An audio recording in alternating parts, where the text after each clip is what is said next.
അതായത് നാളെ രാത്രി വരെ ബി ജെ പിക്ക് നല്ല പ്രതീക്ഷയുണ്ടാവും. മറ്റന്നാൾ കൗണ്ടിങ് ആരംഭിച്ചാൽ ആ പ്രതീക്ഷ അസ്ഥാനത്താണ്.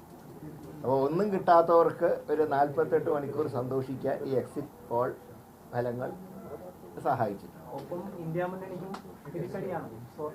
അതിലിപ്പോൾ ഈ പറയുന്നത് മുഴുവൻ ശരിയൊന്നുമല്ല. കാരണം കർണാടകത്തിലെ മിനിമം 12 സീറ്റെങ്കിലും ലഭിക്കുന്നതാണ് കർണാടകത്തിലെ കോൺഗ്രസിൻ്റെ നേതൃത്വം പറയുന്നത്. ഹരിയാനയിലെ 10-ൽ 7 ജയിക്കുന്നതാണ് ഹരിയാനയിലെ പാർട്ടിയുടെ വിലയിരുത്തൽ.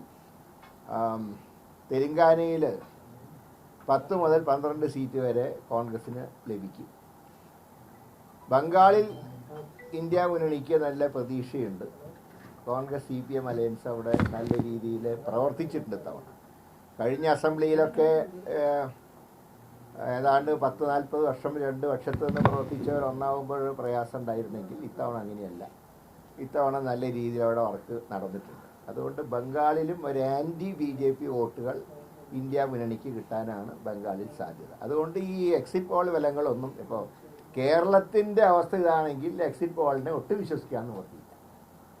കേരളത്തിൽ BJPക്ക് 3 സീറ്റ് ഇപ്പോൾ ആറ്റിങ്ങൽ എനിക്ക് വന്ന് V മുരളീധരൻ പോലും ബോധം കിട്ടുക. അദ്ദേഹം പ്രതീക്ഷിച്ചിട്ടില്ല ജയിക്കുന്നു.